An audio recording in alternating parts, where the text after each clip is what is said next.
பதறாமல் அணைத்திடுவார், கதறல்கள் கேட்டிடுவார், பதறாமல் அணைத்திடுவார்.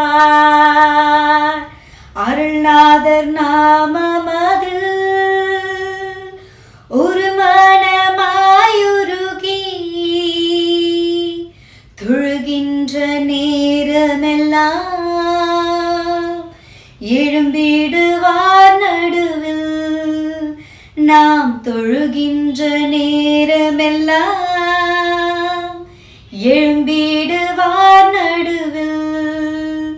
ஆமாங்க, கர்த்தராகிய இயேசு கிறிஸ்து நீங்க முழு மனதோடு அவரை தொழுது கொள்ளும் பொழுது கண்டிப்பா உங்கள் மத்தியில் அவர் எழும்புவாருங்க. அவருடைய வசனம் சொல்லுகிறது, எங்கே 2 பேர் 3 பேர் என் நாமத்தினால கூடி இருக்கிறார்களோ அந்த இடத்துல நான் இருப்பேன்னு சொல்லியிருக்காருங்க.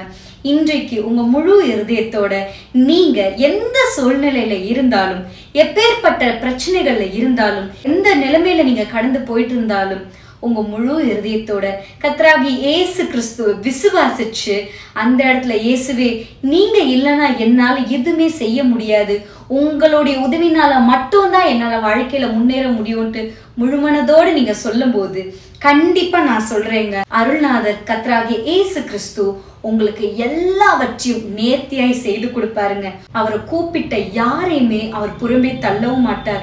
அவரை கூப்பிட்ட யாருமே வெறுமையாய் விடவும் மாட்டாருங்க. God bless you.